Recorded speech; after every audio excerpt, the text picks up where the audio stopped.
चालू करने जा रहे हैं हम लोग एरोमेटिसिटी। इसको आप लोग ग्रेजुएशन से पढ़ते आ रहे हैं, बहुत आसान सा टॉपिक है। इसमें अपन को देखना है हकल रूल। हकल रूल में क्या होता है, ऐसे कंपाउंड जो साइक्लिक हो, प्लेनर हो और 4n+2 पाई इलेक्ट्रॉन जिसमें हो, वो एरोमेटिसिटी शो करते हैं। और भी इनके कुछ कुछ कंडीशंस है, इसको हम एक एक करके पढ़ने वाले हैं। चलिए तो देखते हैं भाई।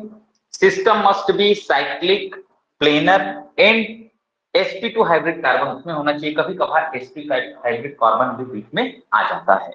वो हकल के रूल मतलब 4n+2 पाई इलेक्ट्रॉन रूल को फॉलो करता है, जहां पर n का वैल्यू 0 से चालू होता है। n का वैल्यू कहां से चालू होता है भैया, 0 से चालू होता है। मतलब n का वैल्यू अगर आप 0 रखेंगे ना तो वैल्यू कितना आएगा, 2 पाई इलेक्ट्रॉन।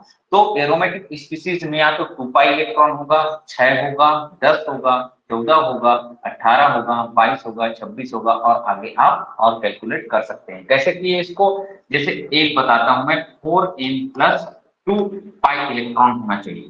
n का वैल्यू अपन ने रख दिया 0 +2 कितना आ गया भैया, 2 इलेक्ट्रॉन आ गया, 2 पाई इलेक्ट्रॉन। तो ऐसा सिस्टम भी क्या होता है भैया, एरोमेटिक होता है।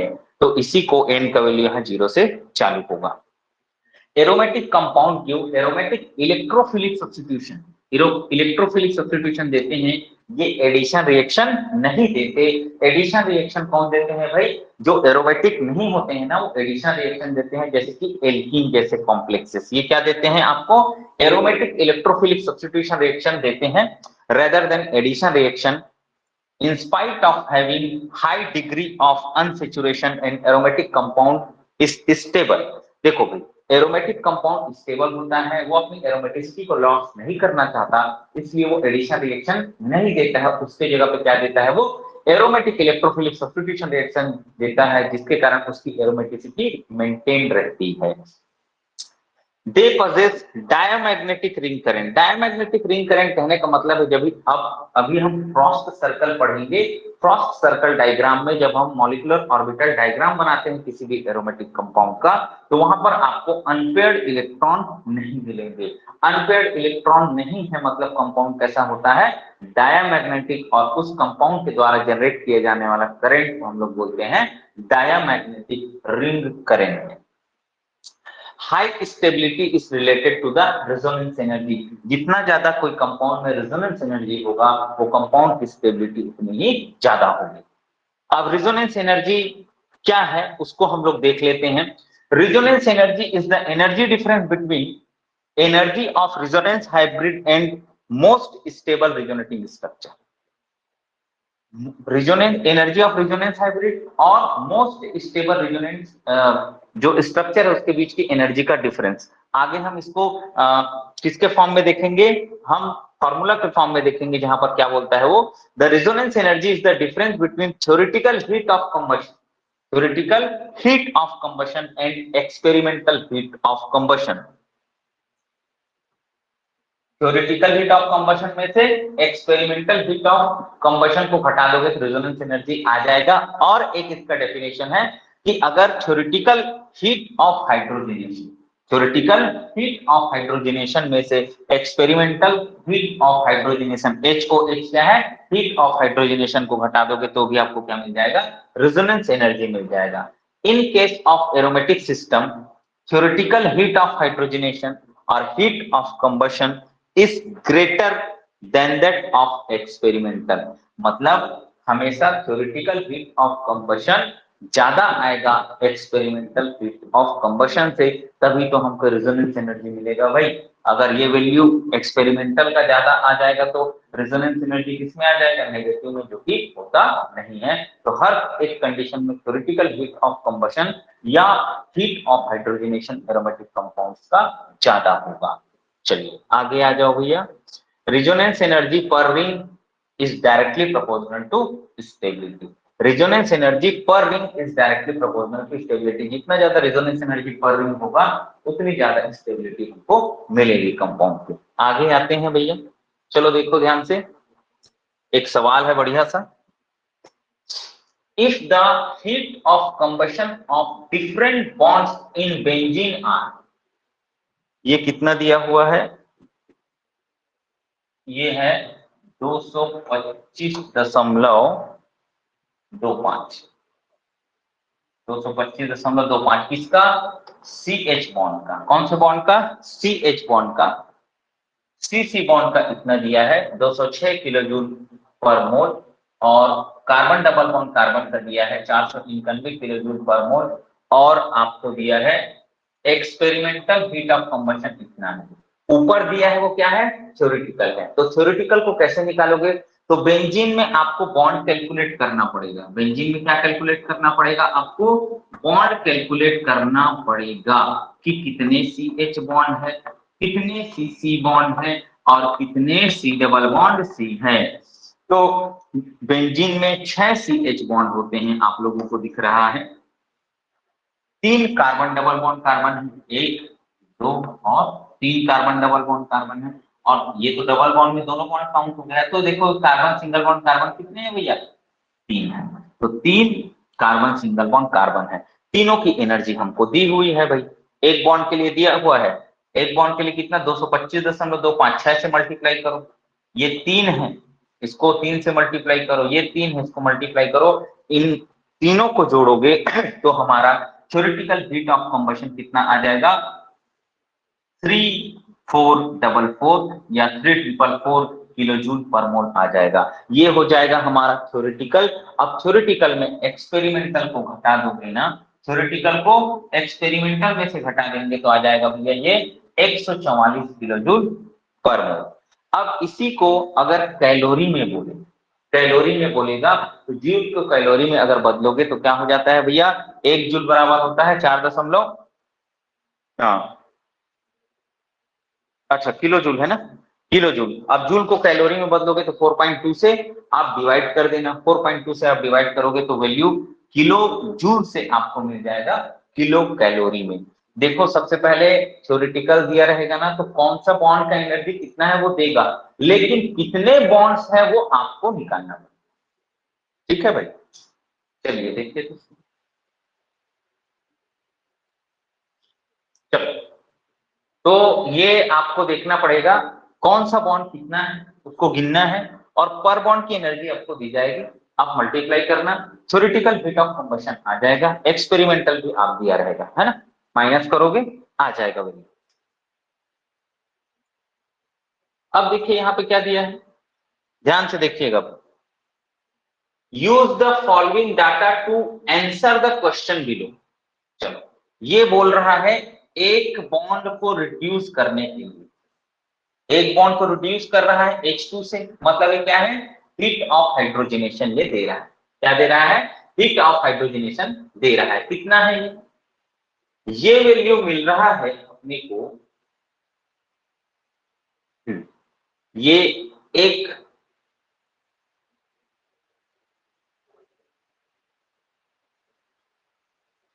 चलिए देखो थ्योरेटिकल आ गया, हाँ ये चलिए, ये वैल्यू देखो, एक बॉन्ड के लिए कितना दिया हुआ है? इतना। तो यहाँ पर कितना बॉन्ड है भैया? 1 2 3 4 5 6 7, 7 से मल्टीप्लाई कर दो यार, 7 से मल्टीप्लाई करोगे 28.6 को, तो क्या आ जाएगा? 200.2 आ जाएगा यार। ये माइनस साइन को यहाँ नहीं लेना है ना, माइनस साइन को नहीं लेना है भाई, वो एनर्जी रिलीज हुआ है इसको बता रहा है, तो मैं पहले ही बता रहा हूं आप लोगों को। चलो ये हो जाएगा। अब आपको एक्सपेरिमेंटल वैल्यू दिया हुआ है, एक्सपेरिमेंटल भी माइनस में है ना, माइनस साइन को नहीं लेना। तो ये रेजोनेंस एनर्जी ये आ जाएगा आपका थ्योरेटिकल माइनस इतना, तो 200.2 में 116 घटाओगे तो आपका 84.2 आ जाएगा। ठीक है, पूरे सॉल्व है क्वेश्चंस, आपको कहीं दिक्कत नहीं होगा। एक बॉन्ड का दिया हुआ है और बाकी और बॉन्ड कितने हैं? 7। तो एक बॉन्ड के लिए भी एनर्जी दिया हुआ है, तो आप क्या करोगे, इसी को 7 बॉन्ड के लिए निकालोगे और थ्योरेटिकल निकल जाएगा, तो उसको एक्सपेरिमेंटल से माइनस कर दो, तो ये आ जाएगा 84.2। चलो आगे हम, हाँ अब वो कुछ कुछ दे रहा है यार। ये रेजोनेंस एनर्जी 36 किलो कैलोरी पर मोल, ये 61 किलो कैलोरी पर मोल है और ये 83 किलो कैलोरी पर मोल है। ये कंपाउंड का रेजोनेंस एनर्जी है। क्या है ये? कंपाउंड का रेजोनेंस एनर्जी है। लेकिन हमको क्या चाहिए भैया? रेजोनेंस एनर्जी पर रिंग चाहिए। यहाँ पर एक रिंग है तो इसको 1 से डिवाइड करोगे तो क्या आ जाएगा भैया? 36। ये 2 रिंग है, 2 से डिवाइड करोगे तो कितना आ जाएगा? 30.5। यहाँ 3 रिंग है, इस वैल्यू को 3 से डिवाइड करोगे तो कितना आ जाएगा? 27.6। तो हम देख रहे हैं कि जैसे जैसे रिंग का नंबर बढ़ रहा है वैसे वैसे रिजोनेंस एनर्जी पर रिंग, रिजोनेंस एनर्जी नहीं, क्या? रिजोनेंस एनर्जी पर रिंग क्या हो रहा है? कम हो रहा है। मतलब स्टेबिलिटी क्या हो जाएगी? कम हो जाएगी। और एरोमेटिसिटी की जो प्रॉपर्टी है या एरोमेटिक प्रॉपर्टी है वो भी कम होते जाएगी due to decrease in resonance energy पर रिंग। ये समझ आया कि नहीं आया बताइए? यहाँ पर रेजोनेंस एनर्जी 36 ही रहेगा, यहाँ पर 2 रिंग में बढ़ जाएगा तो 30.5 हो जाएगा, यहाँ पर 3 रिंग में बढ़ जाएगा तो 27.6 हो जाएगा। तो रेजोनेंस एनर्जी पर रिंग कम हो रहा है, इसलिए क्या हो जाएगा? एरोमेटिसिटी भी कम हो जाएगा, स्टेबिलिटी भी कम हो जाएगा। यहाँ तक समझ आया कि नहीं बताइए भाई? आगे सर। Yes sir. हाँ चलो आगे बढ़ूं। जी सर। चलो बढ़ते हैं भाई। चलो अब देखो ये दिया हुआ है, इसको याद कर लेना। मतलब एक जनरल फॉर्म आपको याद रहना चाहिए। इन तीनों में पूछेगा तो आप बता दोगे यार, इन तीनों में पूछेगा तो बता दोगे आप। देखो बेंजीन का कितना होता है? 36। इसका कितना होता है? 61। इसका 83। इसका कितना होता है? 91। फिनेंथ्रीन, फिनेंथ्रीन जो है, फिनेंथ्रीन एंथ्रासिन से ज्यादा एरोमेटिक होता है। कई बार ना लोग पढ़ जाते हैं भाई फेर भी, तो फिनेंथ्रीन याद रखेंगे भैया। फिनेंथ्रीन का एरोमेटिसिटी, इसको 3 से डिवाइड करो, इसको 3 से डिवाइड करो, यहाँ ज्यादा आएगा। तो फिनेंथ्रीन का रेजोनेंस एनर्जी पर रिंग किससे ज्यादा होता है? एंथ्रासिन से ज्यादा होता है। अब हम लोग देखेंगे फ्यूरेन, थायोफिन और पायरॉल। तो इसमें ये होता है थायोफिन, थायोफिन है और पायरॉल है और फ्यूरेन है ना।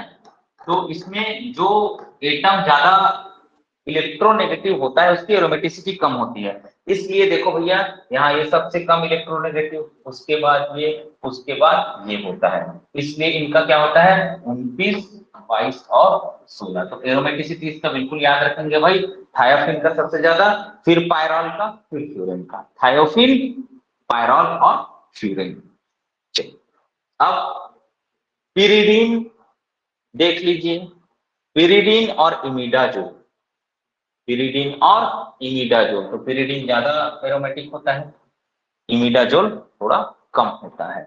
और इमिडाजोल और पायरॉल की जो बेसिस वो है, क्या बोलते हैं, एरोमेटिसिटी, वो लगभग लगभग सेम, बिल्कुल सेम। ठीक, चलिए आगे आ जाओ भैया। अब देखो इसी में ना आपको देखो ये क्या दे दिया है, क्वेश्चन दे दिया है भैया। डिक्रीजिंग ऑर्डर ऑफ एरोमेटिसिटी में आपको जमाना है पिरिडीन, फ्यूरेन, पायरॉल और थायोफिन, है ना। तो आप लोगों को पता है एक जनरल ऑर्डर अभी मैं बनाया था जहां पर थायोफिन का जो रेजोनेंस एनर्जी पर रिंग था वो क्या था? 29 था। उसके बाद पिरिडीन का था 28 ना, उसके बाद पायरॉल का था 22। इसका क्या था? 29, इसका 28, इसका 22 और इसका क्या था भैया? 16। तो ये लगभग लगभग ये ऑर्डर आपको बिल्कुल पता होना चाहिए किसका कितना होता है, तब आप एकदम एक्यूरेट बना के आएंगे। क्योंकि यहाँ पर कोई और कैलकुलेशन का फैक्टर नहीं है, हम मशीन तो नहीं है कि हम वहीं पे कैलकुलेट कर लें, ऐसा कोई फॉर्मूला भी नहीं है। तो आप थोड़ा इन 8-10 कंपाउंड का थोड़ा मेमोराइज करके थोड़ा रख लेंगे तो ज्यादा अच्छा रहेगा। और ये आते हैं, ये आते हैं वेरी वेरी इंपॉर्टेंट क्वेश्चंस, और ये छूटने नहीं चाहिए। ठीक है, तो ये ऑर्डर हो जाएगा आपका। अब देखते हैं हम लोग aromaticity of hetero atom is inversely proportional to aromaticity. अभी मैं बताया हूं, अगर हेटेरो एटम है, ये ऑक्सीजन, नाइट्रोजन और सल्फर, इन सब में हेटेरो एटम कौन है? कहीं नाइट्रोजन है, कहीं ऑक्सीजन है, कहीं सल्फर है। तो हेटेरो एटम जितना ज्यादा इलेक्ट्रोनेगेटिव होगा ना, उतनी कम उसकी एरोमेटिसिटी होगी। ये चीज इस बात को प्रूव करता है कि ये ज्यादा इलेक्ट्रोनेगेटिव है ना ऑक्सीजन, तो इसका जो एरोमेटिसिटी है, इसका एरोमेटिसिटी है क्या है, सबसे कम है।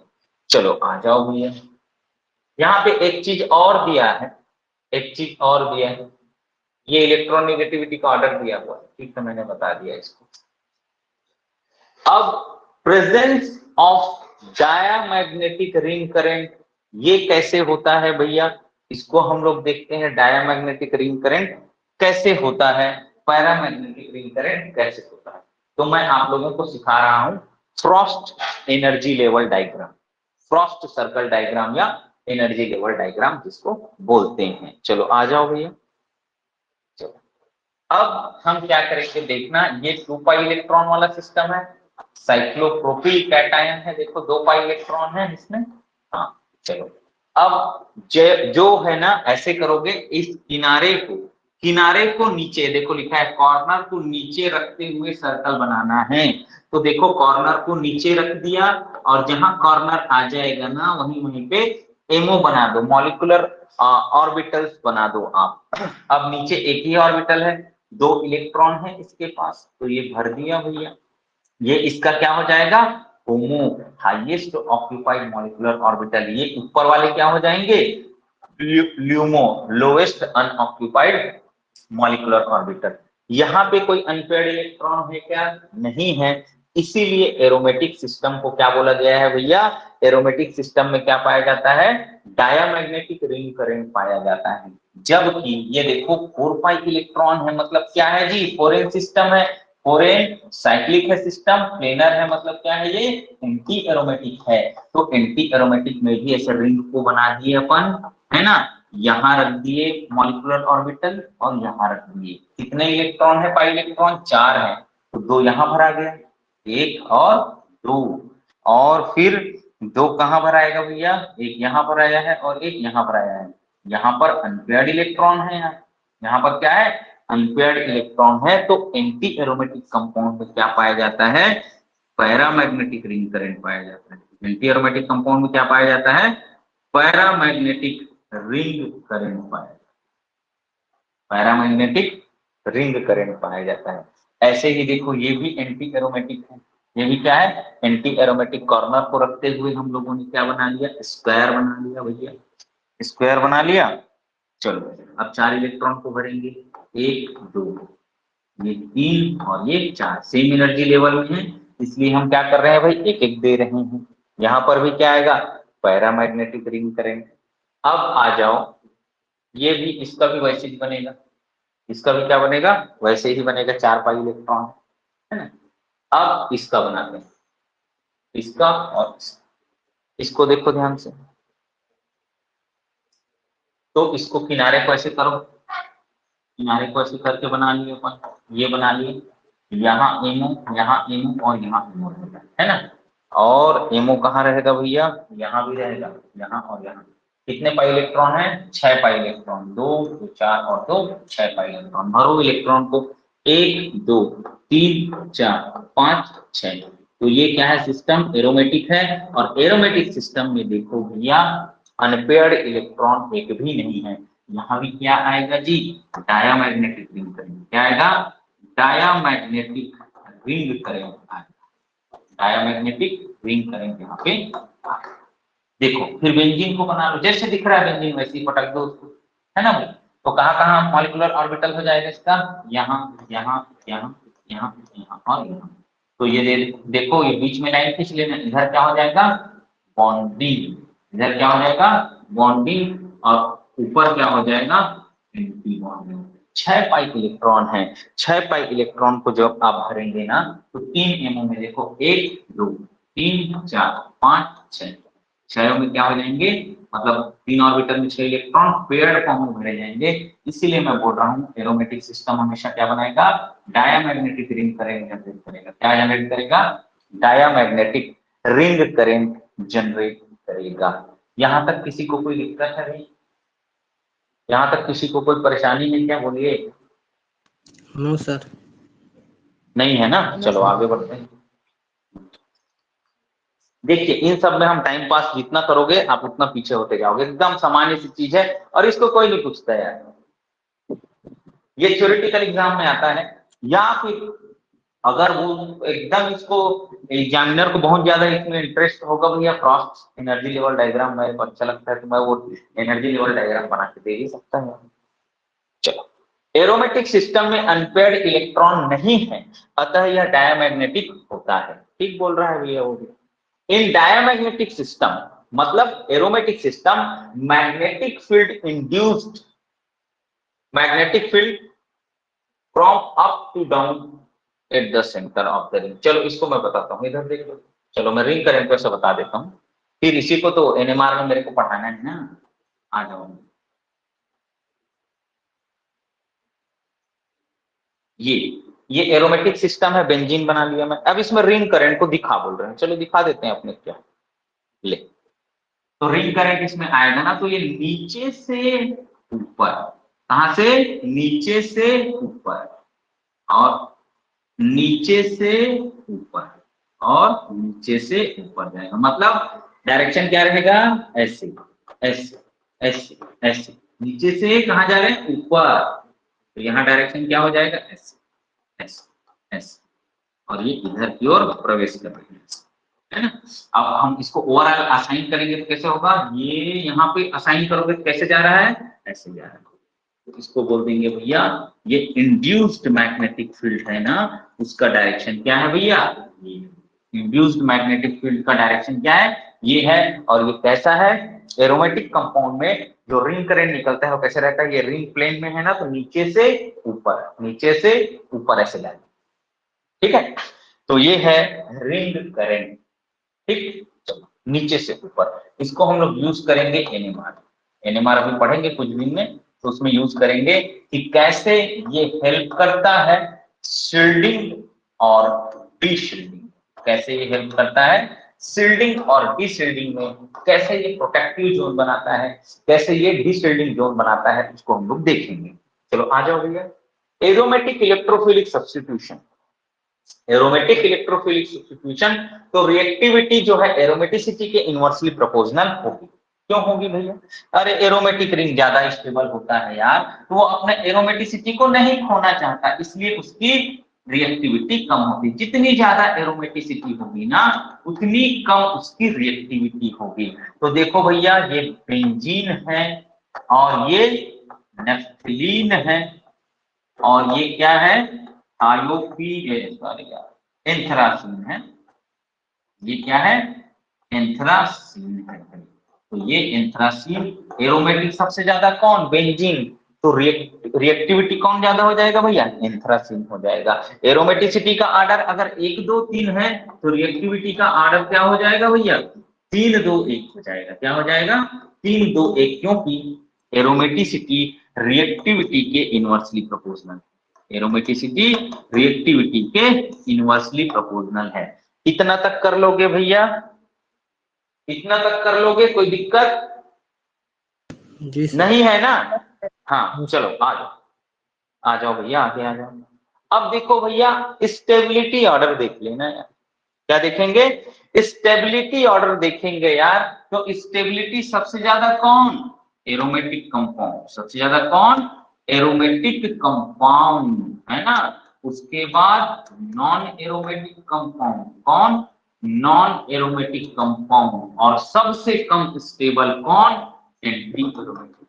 सबसे स्टेबल, सबसे कम स्टेबल कौन? Anti aromatic compound. ठीक है, चलिए 2 मिनट रुकिएगा।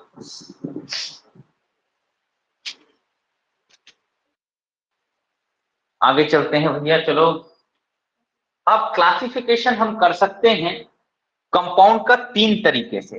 कंपाउंड 3 टाइप के होंगे ही होंगे। क्या? या तो वो एरोमेटिक हो, या तो वो एंटी एरोमेटिक हो, और या तो वो नॉन एरोमेटिक हो। चलिए भैया हम लोग देखते हैं। आ जाओ भैया। तो एरोमेटिक कंपाउंड में क्या होगा? सिस्टम साइक्लिक होगा, प्लेनर होगा, 4n+2 पाई डिलोकेलाइज्ड इलेक्ट्रॉन होगा। मतलब उसमें पाई इलेक्ट्रॉन का नंबर 2 6 10 14, 18, 22, 26 ऐसा हो सकता है। Example cyclopropyl, benzene, thiophene, furan, pyrrole, pyridine, imidazole, phenanthrene, anthracene, naphthalene etcetera.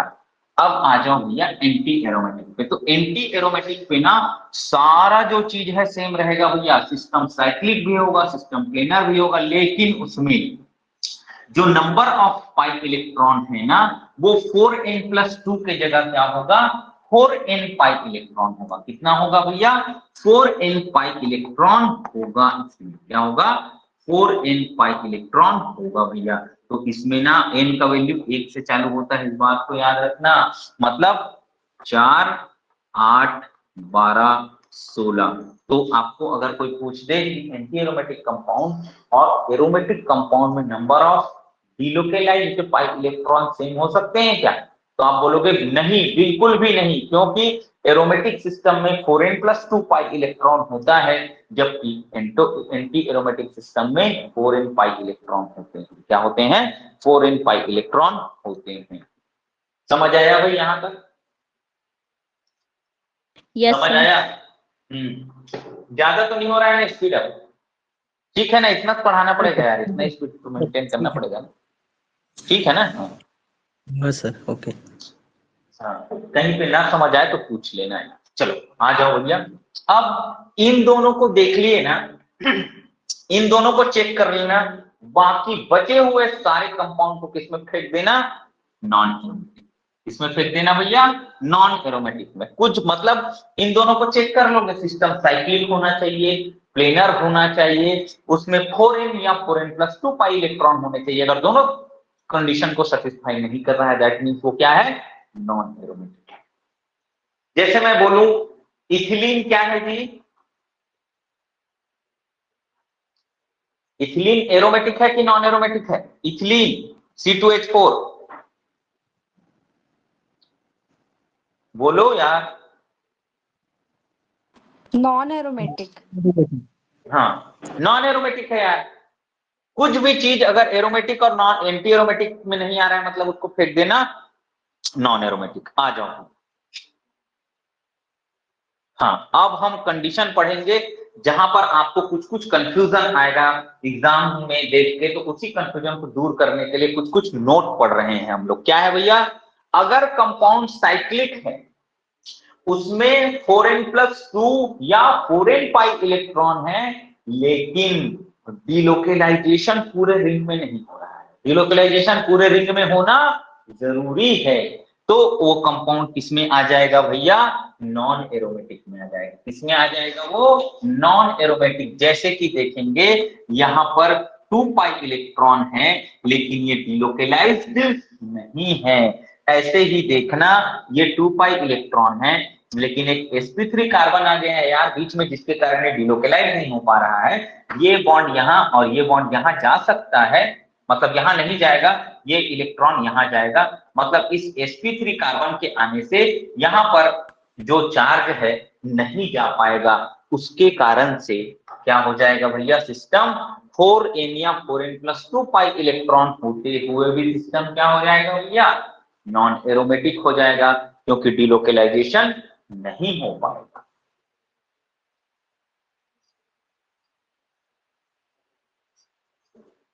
चलो आगे हम इसको देखो। अब आपको लगेगा कि सिस्टम में 4n या 4n+2 पाई इलेक्ट्रॉन है भैया, लेकिन ना सिस्टम अगर नॉन प्लेनर हो जाए, नॉन प्लेनर हो जाए तो एरोमेटिसिटी आएगा ही नहीं। चलो तो ये क्या करता है, ये ना ये क्या है, COT है, साइक्लोऑक्टा टेट्राइन। ये 8 पाई इलेक्ट्रॉन सिस्टम इसमें होता है, तो हमको दिख रहा है ये एंटी एरोमेटिक। क्या दिख रहा है, एंटी एरोमेटिक है। लेकिन एंटी एरोमेटिक कंपाउंड्स बहुत ही ज्यादा अनस्टेबल होते हैं, तो ये अपनी स्टेबिलिटी को बढ़ाने के लिए टब शेप बनाता है। क्या बनाता है ये, टब शेप बना लेता है, जिससे सिस्टम नॉन प्लेनर हो जाता है। और सिस्टम के नॉन प्लेनर होते ही इसकी स्टेबिलिटी ज्यादा हो जाती है, क्योंकि सिस्टम नॉन प्लेनर होते ही ये एंटी एरोमेटिक से कहां चले जाता है, नॉन एरोमेटिक में चला जाता है। तो ये साइक्लोऑक्टेट टेट्राइन क्यों नॉन एरोमेटिक है? क्योंकि ये क्या बना लेता है? टब शेप स्ट्रक्चर बना लेता है। चलो आगे आ जाओ भैया। ये 10 एनोलिन जो है ना, इसमें क्या है? 10 एनोलिन में 10 पाई इलेक्ट्रॉन है, मतलब एरोमेटिक जैसे दिखेगा।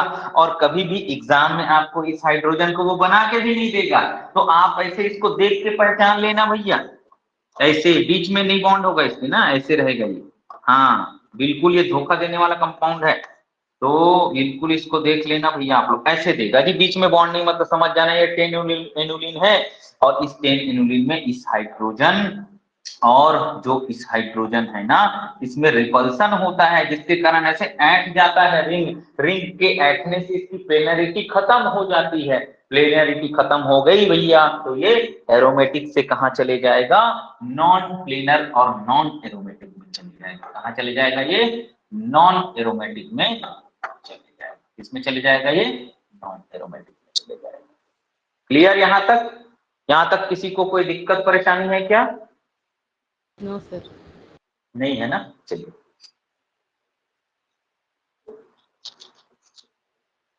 आ जाओ।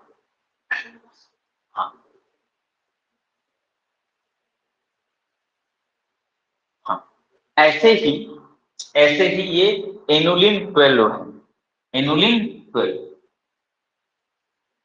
12 इसमें भी देखो, ये 4 हाइड्रोजन में रिपल्शन होता है और रिंग ऐसे ऊपर उठ जाता है। ऐसे रिपल्शन के कारण ये वाला पोर्शन ऊपर उठ जाता है ऐसे।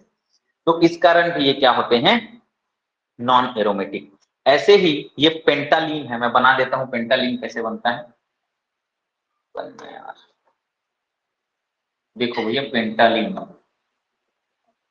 पेंटालीन इसका एक और स्ट्रक्चर बनाऊंगा। 1 2 3 और 4, रुको ये वाला स्ट्रक्चर बनाता हूं। ये वाला,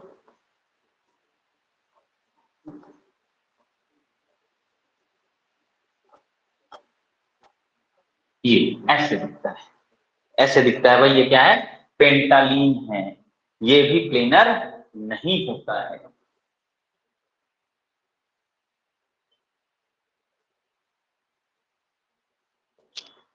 ऐसे ही होता है हेप्टालीन।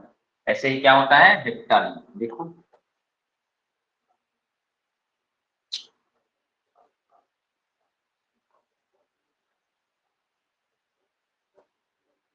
जी, 1 2 3, 1 2 और 3, ऐसे। ठीक है, ये है हेप्टालीन।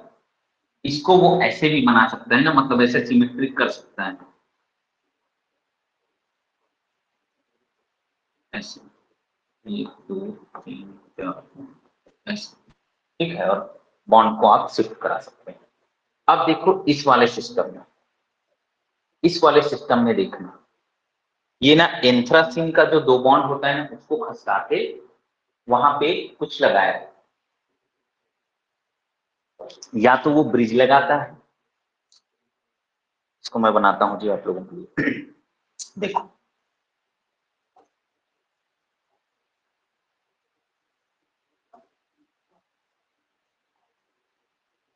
चलिए, 1 2 3 और ये 4 5 6 7। ठीक, 7 पाई इलेक्ट्रॉन, मतलब 7 पाई बॉन्ड है, मतलब 14 पाई इलेक्ट्रॉन है। सिस्टम होना चाहिए एरोमेटिक। अब यहाँ पे जो ये ब्रिज है ना, ये ब्रिज एक ऊपर और ये ब्रिज एक नीचे रहता है, मतलब यहाँ CH2 है, यहाँ CH2 है। अगर एक ब्रिज ऊपर एक ब्रिज नीचे है ना, तो रिंग क्या हो जाता है? मुड़ जाता है। रिंग के मुड़ने से इसकी प्लेनरिटी खत्म हो जाती है।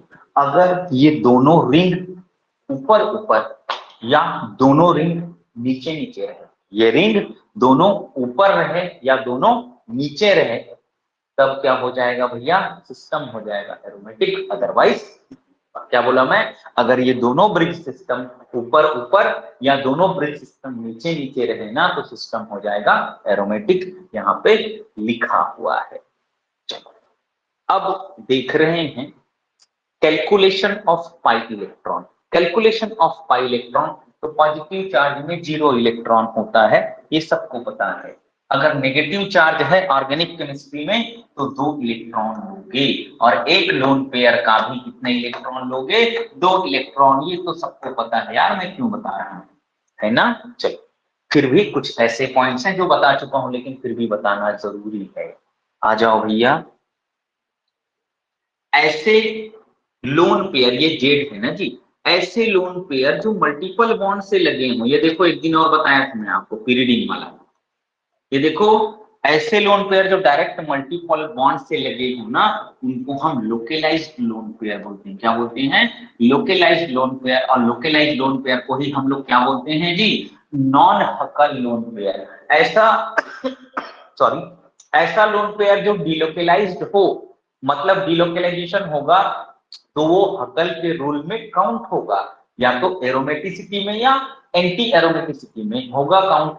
तो जो डिलोकेलाइज्ड लोन पेयर्स है ना, उसको हम लोग हकल लोन पेयर बोलते हैं। और जो डिलोकेलाइज्ड नहीं होते, दैट मींस लोकेलाइज्ड जो होते हैं, किसी एटम पे बने रहते हैं, ऐसे लोन पेयर को हम लोग क्या बोलते हैं, लोकेलाइज्ड या नॉन हकल लोन पेयर। तो आपको किसी कंपाउंड में नाम दे दिया किसी कंपाउंड का, और पूछ लेगा भैया इसमें नॉन हकल लोन पेयर कितने हैं यार, तो आपको बता देना है। जैसे कि पिरिडिन में नॉन हकल लोन पेयर जो होते हैं वो 1 होते हैं। ये देखो ध्यान से, इधर देखो, इधर देखो भैया ध्यान से, ये और यहाँ पर एक लोन पेयर है, तो ये क्या है, लोकेलाइज्ड है, इसी को बोलेंगे नॉन हकल लोन पेयर। क्लियर है क्या जी, क्लियर है भाई। Yes sir. हाँ हाँ, चलो चलो आगे बढ़ते हैं। अब ऐसे देखो, फिर ये देखो जी, ये सिस्टम बनाया है इसने, ये 5 इलेक्ट्रॉन सिस्टम है, और ये लोन पेयर है ऐसे, है ना, एक ही ठो है, मान के चलो एक ठो है। आ जाए आने वाला सिस्टम, हाँ ये निकालने वाला, अच्छा एक ही ठो लोन पेयर है। ये देखो, ये कॉन्जुगेशन में है यार इसके साथ, ये क्या हो जाएगा, डीलोकेलाइज्ड हो जाएगा। क्या हो जाएगा जी, डीलोकेलाइज्ड हो जाएगा, क्योंकि ये डायरेक्ट मल्टीपल बॉन्ड से नहीं जुड़ा है, इसी पे मल्टीपल बॉन्ड नहीं, एक ही लोन पेयर है और वो कॉन्जुगेशन में जा रहा है, मतलब क्या हो जाएगा, वो डीलोकेलाइज्ड हो जाएगा। अब देखो, इसी के जगह में 2 लोन पे, एक लोन पेयर और ला लो, इसी में क्या ला लो, एक लोन पेयर और ला लो। तो एक अगर घूम रहा है तो एक को चुप बैठना पड़ेगा ना, एक घूम रहा है तो एक को क्या कर देना, लोकेलाइज कर देना। एक क्या हो जाएगा, लोकेलाइज कर देना, एक भी लोकेलाइज हो जाएगा और एक लोकेलाइज हो जाएगा, क्योंकि एक टाइम में, एट अ टाइम, एक ही लोन पेयर मूव कर पाएगा। ठीक है भैया, चलो आ जाओ भैया आगे, आ जाओ आगे।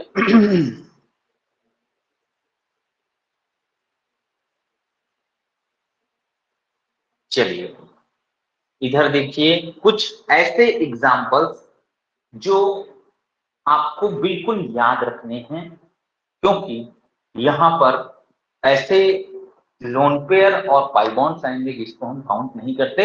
नॉर्मली आप सॉल्व करेंगे तो आप उसको काउंट करके गलत भी कर सकते हैं। तो ऐसे ही 5-7 एग्जांपल ऐसे होंगे जिसको आपको याद रखना है। स्पेसिफिक एग्जांपल्स है, वेरी वेरी इंपॉर्टेंट। इसको वही बनाएगा जो यहाँ से इसको पढ़ेगा, अदरवाइज वो अपना जो कॉमन मैन वाला कॉन्सेप्ट लगाएगा ना, तो बिल्कुल बिल्कुल बिल्कुल गलत ही करते आएगा।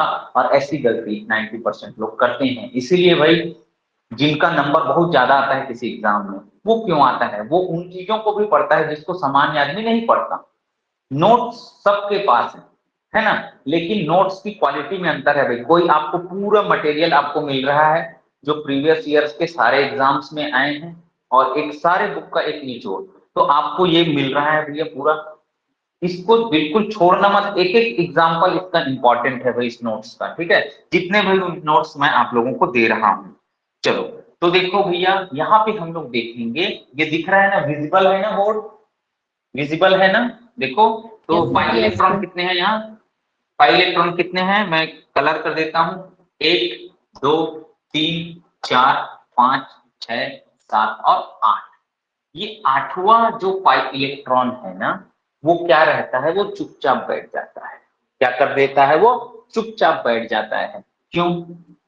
क्योंकि अगर 8 दूनी 16 पाई इलेक्ट्रॉन अगर डिलोकेलाइजेशन में मैं ले लूं तो क्या हो जाएगा सिस्टम? एंटी एरोमेटिक हो जाएगा। क्या हो जाएगा? एंटी एरोमेटिक हो जाएगा। तो ये 1 पाई इलेक्ट्रॉन को चुप बैठा देता है, क्योंकि डिलोकेलाइजेशन तो पूरा आउटर स्फीयर में ऐसे पॉसिबल है ना, ये इलेक्ट्रॉन ऐसे घूम सकता है। तो ये बोलता है मेरे नहीं घूमने से क्या हो जाएगा प्रभु, इसलिए मैं बैठ जाता हूं और आप 14 पाई इलेक्ट्रॉन ही काउंट कर लो और 1 पाई बॉन्ड को नॉन हकल मान के बैठा दो। तो सिस्टम क्या हो जाएगा भैया? एरोमेटिक हो जाएगा। सिस्टम क्या हो जाएगा? एरोमेटिक। फंसोगे कहां? यहां नहीं फंसोगे, क्योंकि मैं इसको दिखा दिया। इधर देखो भैया, ये नहीं दिखाएगा, तो भी इस कंपाउंड को याद रखना भैया। ऐसे कैसे याद रखोगे? ये देखो, ये 2 ठो ऐसे बना रहता है और 1 ठो ऐसे बना रहता है। उसमें ना सभी तरफ पाई इलेक्ट्रॉन है तो ठीक है, ये यहाँ पे नहीं रहेगा ना पाई इलेक्ट्रॉन, तो आदमी ना नहीं पहचान पाता और इसको एंटी एरोमेटिक मार के आ जाता है भैया, है ना। तो अगर ये सिस्टम ऐसे बना दिया, सिस्टम को ऐसे वो बना दो, ये देखो, तब आपको पहचानना थोड़ा मुश्किल हो जाएगा। दोनों सेम कंपाउंड है, वो इस बेंजीन रिंग के पाई इलेक्ट्रॉन को क्या करा दिया है? डिलोकेलाइज करा दिया है। तो इस कंपाउंड को आप लोग याद रखेंगे, इस कंपाउंड को याद रखेंगे। और इसमें क्या किया है उसने? ये पाई इलेक्ट्रॉन को ही खत्म कर दिया है। तो ये सिस्टम जैसे है वैसे कैलकुलेट करेंगे, जैसे है वैसे ही कैलकुलेट करेंगे। चलिए अब आ जाते हैं अगले कंपाउंड पे। इस अगले कंपाउंड में पाई इलेक्ट्रॉन दिखते हैं 1 2 3 4 5। नाइट्रोजन का ये जो लोन पेयर है वो रहता है लोकेलाइज, ये घूमता नहीं है। 10 पाई इलेक्ट्रॉन आ रहे हैं और ये लोन पेयर जो है लोकेलाइज्ड है, तो सिस्टम हो जाता है एरोमेटिक। ठीक, अब आपके मन में ये कॉन्सेप्ट बनने लग गया होगा कि एक लोन पेयर को चुप बैठाने से एरोमेटिसिटी आ रहा है, एरोमेटिसिटी आ रहा है तो हम एक लोन पेयर को चुप बैठा देंगे। ऐसा नहीं है, कहीं पे ऐसा भी आएगा जहां पर एक लोन पेयर को चुप बैठाने से एंटी एरोमेटिसिटी भी आएगा और कंपाउंड एंटी एरोमेटिक भी होगा। फिर बोलोगे सर ये एंटी एरोमेटिक तो होना नहीं चाहिए यार, क्योंकि स्टेबिलिटी कम हो जाएगी, लेकिन क्यों है? तो मैं बोलूंगा कंपाउंड का जब एनालिसिस किया गया तो नंबर ऑफ पाई बॉन्ड इतने ही हैं जितने हम सोच रहे हैं और सिस्टम एंटी एरोमेटिक ही आ रहा है। अब उसको एंटी एरोमेटिक ही वो अपना बिहेवियर शो कर रहा है, तब कैसे कर डालोगे भैया? वो पैरामैग्नेटिक रिंग करंट ही दे रहा है, वो डायमैग्नेटिक रिंग करंट दे ही नहीं रहा है, मतलब उसको एंटी एरोमेटिक रहना ही पसंद है एक्सपेरिमेंटली, तो वो एंटी एरोमेटिक ही रहेगा। तो हमने इतना कंपाउंड याद कर लिया भैया। अब आ जाते हैं थोड़ा इधर की ओर, आ जाओ भैया इधर की ओर। तो इसमें क्या है देखिएगा, 1 2 3 4 5 6, 6 पाई इलेक्ट्रॉन मतलब 6 पाई बॉन्ड मतलब 12 पाई इलेक्ट्रॉन हो जाएगा। और यहाँ पर नाइट्रोजन का लोन पेयर रहता है वो लोकेलाइज्ड रहता है। क्या रहता है भैया? लोकेलाइज्ड रहता है यार। तो लोकेलाइज्ड रहता है ना, तो सिस्टम हो जाता है एंटी एरोमेटिक। क्या रहता है सिस्टम? Anti aromatic. ऐसे ही देखेंगे यहाँ पर, ऐसे ही बीच वाले सिस्टम में 1 2 3 4 5 6 12 पाई इलेक्ट्रॉन यहाँ भी है और ये वाले बॉन्ड का जो इलेक्ट्रॉन होता है ना वो लोकेलाइज रहता है। सिस्टम 6 दूनी 12 हो गया, कितना? एंटी एरोमेटिक हो जाएगा।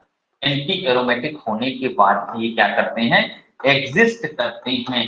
आप ये कॉन्सेप्ट माइंड में मत बना लेना कि कोई कंपाउंड एंटी एरोमेटिक है तो वो पाया ही नहीं जाएगा, उसकी स्टेबिलिटी बहुत कम होगी, ऐसा मत बनाना। कॉन्सेप्ट है ना जी, वो कंपाउंड पाया जाएगा भैया, स्टेबिलिटी कम होगी हो जाने यार, हमको क्या करना, लेकिन पाया जाएगा। आ जाइए आगे, आगे आ जाओ भैया। हाँ, अब वो आपको दिखाना चाह रहा है कि जो 2 पाई इलेक्ट्रॉन वाले सिस्टम है ना वो कौन कौन से हो सकते हैं। बिल्कुल बस एग्जांपल बस आपको देखते जाना, फटाफट इसको खसकाऊंगा देखना। 2 पाई इलेक्ट्रॉन वाला सिस्टम देखो, साइक्लोप्रोपिल कैटायन, इसी को वो एग्जाम में ऐसा दिखा सकता है, ऐसा दिखा दिया भैया मतलब समझ जाना वो साइक्लोप्रोपिल कैटायन की बात कर रहा है। ठीक, ऐसे ही देखो इस ये जो साइक्लोब्यूटिल जो कैटायन है ना, डाई कैटायन, इसके रिंग में ऐसे बना दिया 2 पॉजिटिव चार्ज। हालांकि बहुत बहुत बहुत कम स्टेबल होगा। अगर हम ऐसे ही माने थ्योरेटिकली तो भी ये कंपाउंड एरोमेटिक होगा, क्योंकि इसमें डिलोकेलाइजेशन है भाई। तो यहाँ पर आपको ऐसे स्क्वायर बना के +2 ऐसे लिख दे भैया, मतलब समझ जाना ये क्या है, एरोमेटिक है। ऐसे ही ना ये क्या होते हैं, क्वासी एरोमेटिक कंपाउंड्स भी होते हैं। देखो उसको आगे आऊंगा, क्वासी एरोमेटिक मत जाओ अभी। इस बॉन्ड को ऊपर ऐसे खसका दो तो ये क्या हो जाएगा, यहाँ पॉजिटिव चार्ज, और ये बॉन्ड ऐसे घूमेगा, है ना, एरोमेटिक हो जाएगा। तो ये कौन से पेयर में एग्जिस्ट करेगा, फिर आयन पेयर के फॉर्म में। कैसे एग्जिस्ट करेगा, आयन पेयर के फॉर्म में। ऐसे यहाँ भी इस बॉन्ड को ऊपर खसका दे तो यहाँ पॉजिटिव चार्ज आएगा रिंग में, और ये सिस्टम एरोमेटिक हो जाएगा। ये भी कैसा एग्जिस्ट करेगा, फिर आयन पेयर।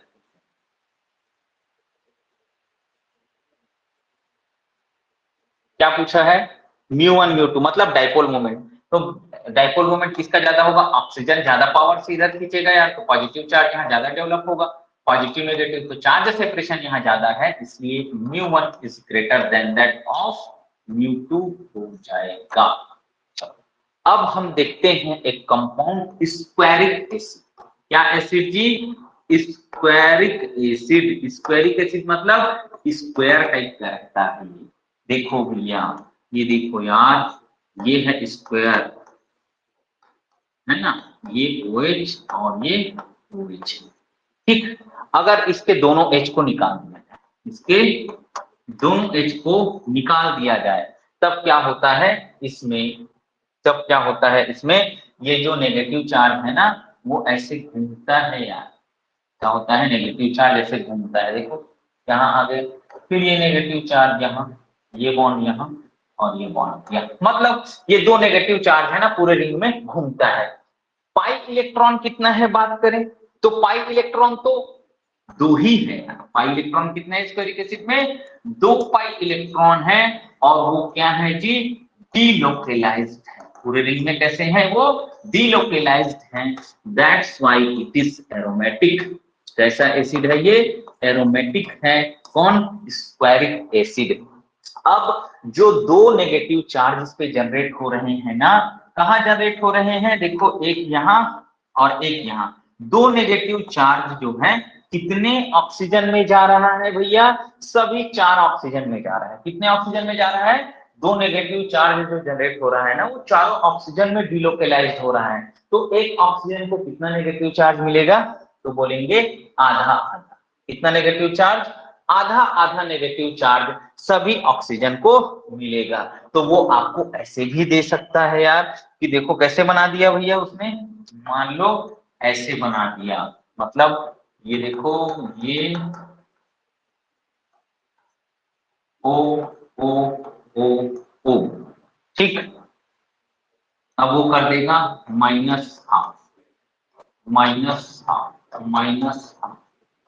-½ अरे आधे लोगों को तो समझ नहीं आएगा ये क्या है करके, तो आप समझ जाना भैया वो किसकी बात कर रहा है भैया, स्क्वायरिक एसिड की बात कर रहा है। जहां पर टोटल नेगेटिव चार्ज सबको जोड़ेंगे तो 2 माइनस आता है, और यहाँ पर 2 पाई इलेक्ट्रॉन होता है, जो कि क्या होता है, डीलोकेलाइज्ड होता है। क्या होता है जी, डीलोकेलाइज्ड होता है। चलो अब स्क्वायरिक एसिड के बारे में कुछ बातें। कौन सी बातें, अच्छी वाली बात। देखो squaric acid is as acidic as concentrated H2SO4 because of aromaticity in its conjugate base। जो स्क्वायरिक एसिड की जो एसिडिटी होती है वो कॉन्सेंट्रेटेड H2SO4 के जैसी होती है, क्योंकि इसका जो कॉन्जुगेट बेस है वो बहुत ज्यादा स्टेबल है ड्यू टू एरोमेटिसिटी। ठीक, तो जो कॉन्जुगेट बेस है ना इसका बहुत ज्यादा स्टेबल है, नेगेटिव चार्ज ऑक्सीजन में क्या हो रहा है, डीलोकेलाइज हो रहा है, जो कि क्वाइट स्टेबल है। इसलिए स्क्वायरिक एसिड की एसिडिटी जो है कॉन्सेंट्रेटेड H2SO4 से, मतलब कॉन्सेंट्रेटेड H2SO4 के जैसे होती है। कम या ज्यादा नहीं बोल रहा हूं भाई, उसके जैसे बोल रहा हूं। मैं बराबर भी नहीं बोल रहा हूं, मैं बराबर भी नहीं बोल रहा हूं, उसके जैसे ऐसा बोल दिया। मैं कोई स्केलिंग नहीं कर रहा हूं, समझ गए ना, आप भी मत करना।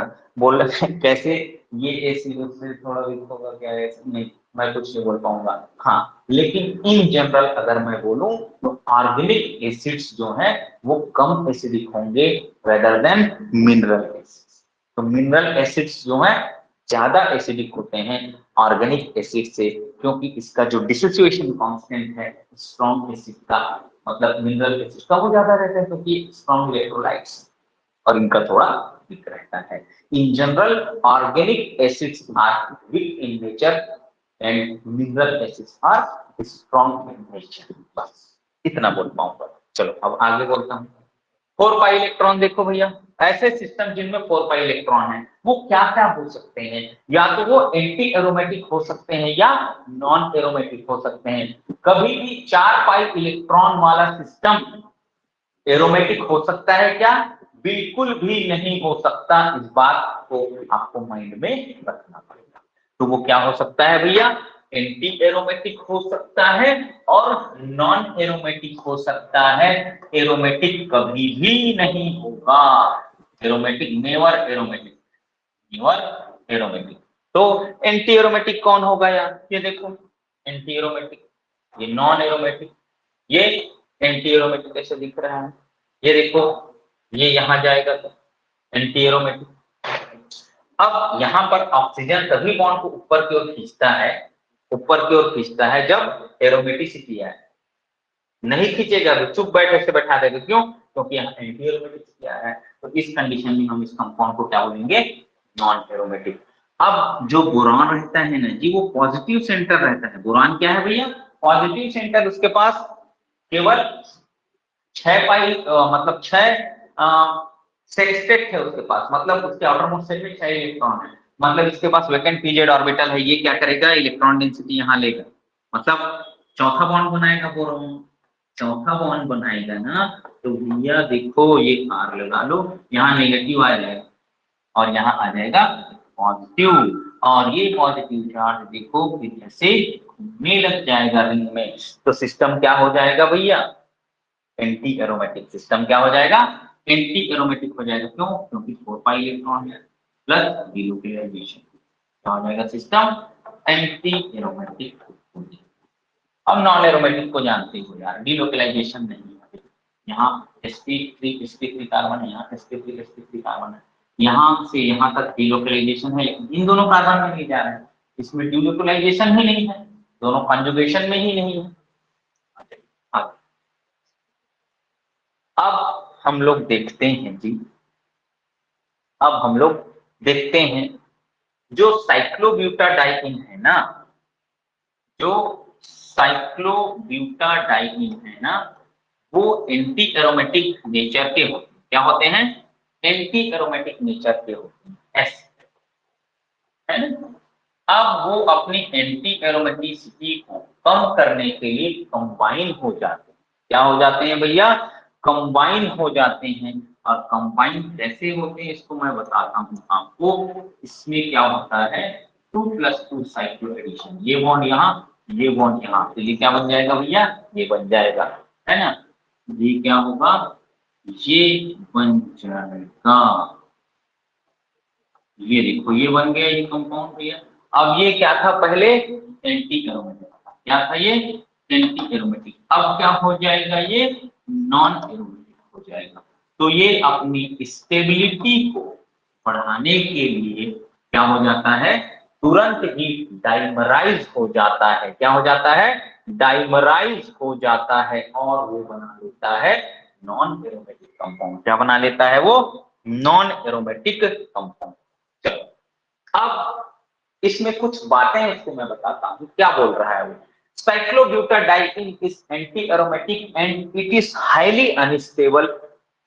To increase stability undergo dimerization, cyclobutadiene have 2 type of carbon-carbon bond length, एक बड़ा एक छोटा, और ये रेक्टेंगुलर शेप होता है, स्क्वायर शेप का बिल्कुल भी नहीं होता बोल रहा है। तो यहाँ पे भैया ये जो डबल बॉन्ड वाला है ना, वो बॉन्ड लेंथ छोटा होगा यार, और सिंगल बॉन्ड वाला कार्बन कार्बन बॉन्ड लेंथ बड़ा होगा यार। तो इसलिए बॉन्ड लेंथ बोला है, तो ये सिंगल वाला बॉन्ड लेंथ भी हमेशा बड़ा होगा ए से।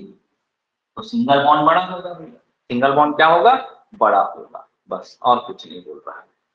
अब ऐसे ही बेंजाइन भी एरोमेटिक होते हैं, बेंजाइन एरोमेटिक है लेकिन बहुत ज्यादा अनस्टेबल है यार, क्या है ये, बहुत ही ज्यादा अनस्टेबल है ना। तो बेंजाइन भी डाइमराइज हो जाता है, बेंजाइन भी क्या हो जाता है, डाइमराइज हो जाता है भैया।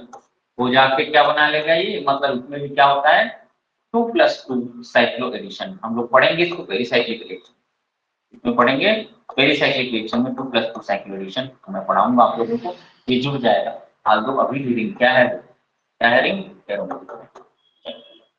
आ जाओ 6 pi electron system, 6 pi electron system में देख सकते हैं आप 2, 4, 6 पाई इलेक्ट्रॉन, ऐसे ही ये 6 पाई इलेक्ट्रॉन वाले सिस्टम है जितने, ये क्या हो गए 6 पाई इलेक्ट्रॉन वाले सिस्टम क्या हो सकते हैं, या तो एरोमेटिक होंगे, या तो वो एरोमेटिक होंगे, या वो हो सकते हैं नॉन एरोमेटिक, क्या हो सकते हैं, नॉन एरोमेटिक। अगर कोई कंपाउंड 6 पाई इलेक्ट्रॉन रखा है तो वो कभी भी नेवर भी एंटी एरोमेटिक, कभी भी वो एंटी एरोमेटिक क्या नहीं होगा, कभी भी वो एंटी एरोमेटिक नहीं होगा। तो एरोमेटिक है और इधर नॉन एरोमेटिक वाले सिस्टम, मतलब ये देखो सारे के सारे एरोमेटिक वाले ही दिख रहे हैं, सारे के सारे क्या दिख रहे हैं, एरोमेटिक वाले सिस्टम ही आप लोगों को दिख रहे हैं। अब कुछ कुछ बातें जो हम बोलना चाह रहे हैं, आ जाओ सिंपल से शब्दों में समझाऊंगा, पहले आप लोगों को जो लिखा है उसको पढ़ देता हूं ताकि जो लिखा है उसको ना बताएं सर ऐसे नहीं बोलना चाहिए। चलो आ जाओ, anti aromatic compound has tendency to decrease delocalization of pi electron and for this purpose it move towards non-planarity, larger the ring moves towards non-planarity easily than smaller ring, hence larger ring has more stability and less anti-aromaticity। अब मेरी बात को सुनेंगे, मेरी बात को सुनेंगे ध्यान से। दो रिंग सिस्टम है, क्या है भैया, दो रिंग सिस्टम है, एक ये है और एक ये, इसमें 4 पाई इलेक्ट्रॉन है और इसमें 8 पाई इलेक्ट्रॉन, कितने, 8 पाई इलेक्ट्रॉन है।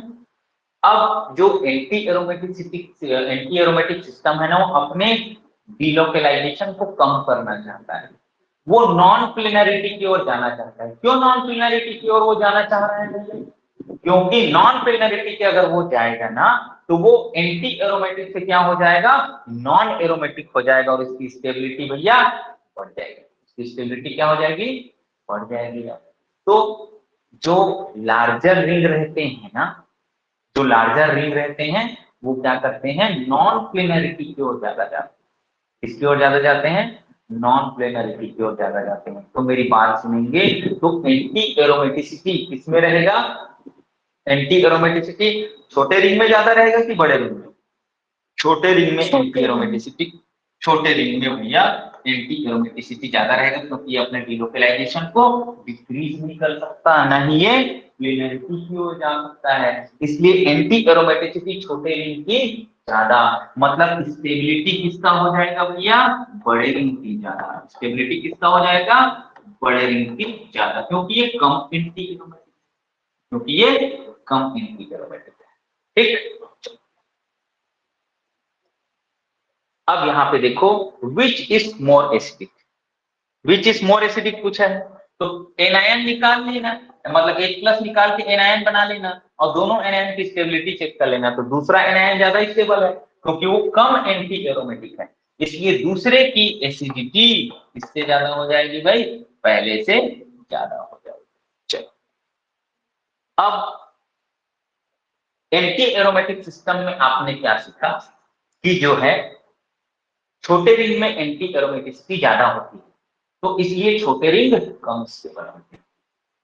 एरोमेटिक सिस्टम में छोटे रिंग ज्यादा एरोमेटिक होते हैं क्योंकि पर कार्बन इलेक्ट्रॉन डेंसिटी ज्यादा है या रेजोनेंस एनर्जी ज्यादा है। क्या बोला मैं? एरोमेटिक कंपाउंड जो है ना, छोटे रिंग वाले एरोमेटिक कंपाउंड ज्यादा एरोमेटिक होंगे और उनकी स्टेबिलिटी भी ज्यादा होगी। तो जो चीज वहां है ना, एंटी एरोमेटिसिटी छोटे रिंग में भी ज्यादा और एरोमेटिसिटी भी छोटे रिंग में ज्यादा। और हमने ये क्या सीखा है कि जितना ज्यादा एरोमेटिक कंपाउंड उतना ज्यादा स्टेबल।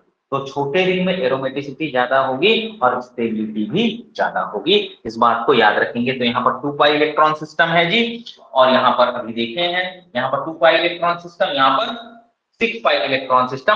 अब ये मत बोलना कि यहाँ डीलोकेलाइजेशन ज्यादा है, डीलोकेलाइजेशन को भूल जाओ। सबसे पहले देखेंगे एरोमेटिसिटी। तो एरोमेटिसिटी छोटे रिंग में ज्यादा होता है क्योंकि पर कार्बन इलेक्ट्रॉन डेंसिटी ज्यादा होती है यहाँ पे, इसलिए भैया अपन देखेंगे छोटा रिंग ज्यादा एरोमेटिक और ज्यादा स्टेबल भी होता है।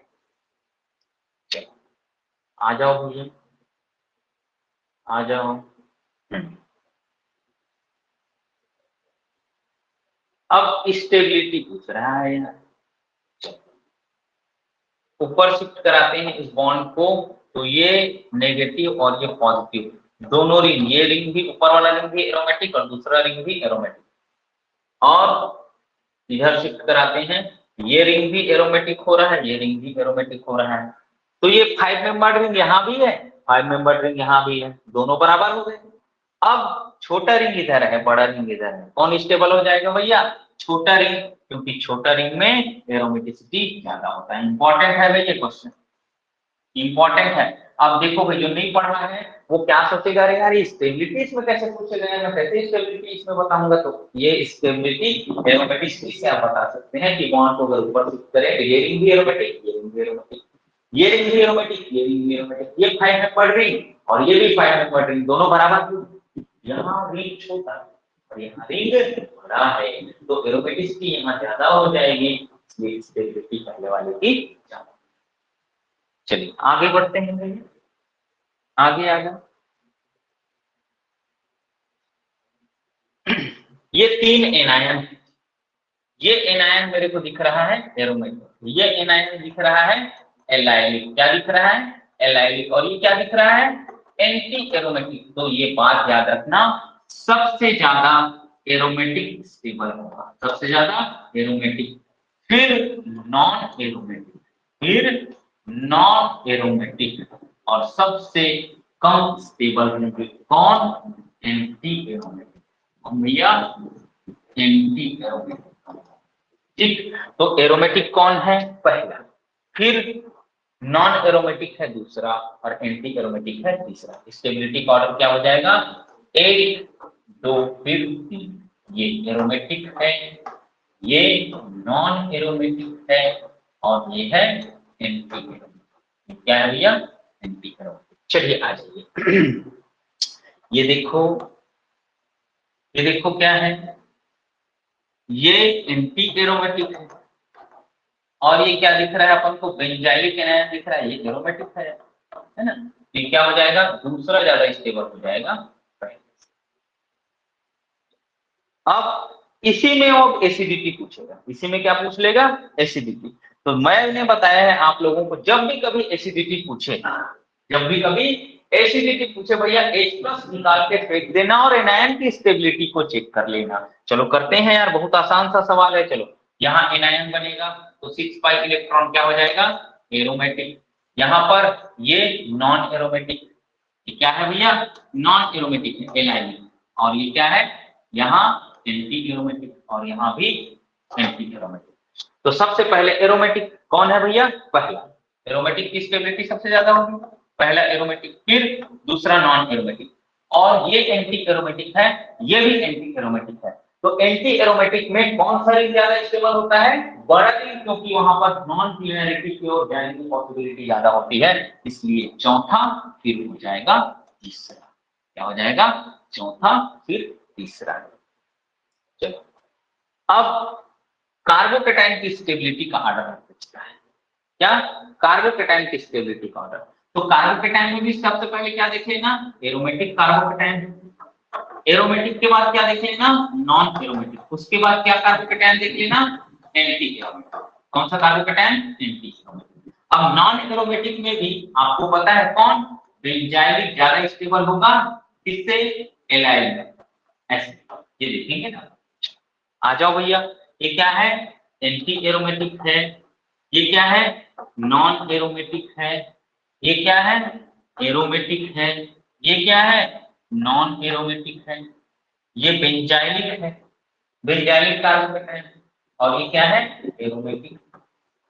और कौन है भैया, allylic plus benzylic, allylic plus benzylic. Aromatic को अलग करो, एरोमेटिक कौन है भैया, तीसरा, और चौथा, पांचवा, छठवा, तीसरा, उसके बाद छठवा।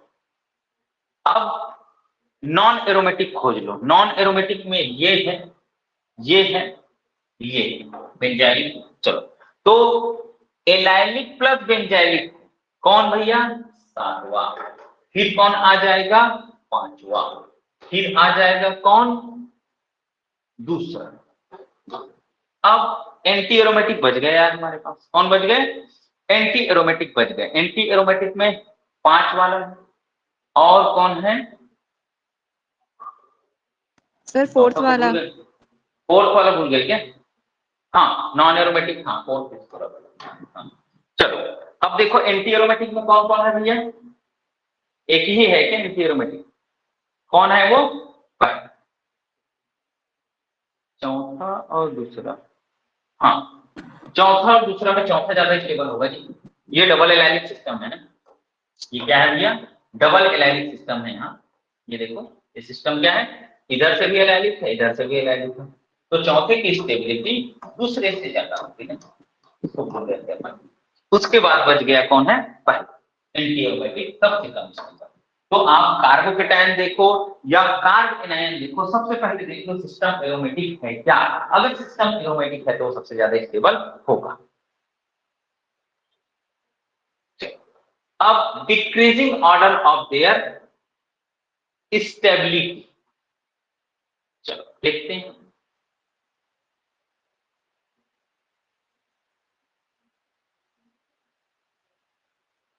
एसिडिटी का ऑर्डर इसमें भी पूछ सकता है। चलो, तो ये H प्लस को रिमूव करना, क्या किसको रिमूव करना है, H प्लस, इसको ना स्टेबिलिटी को एसिडिटी कर लो यार, इसको एसिडिटी करो तो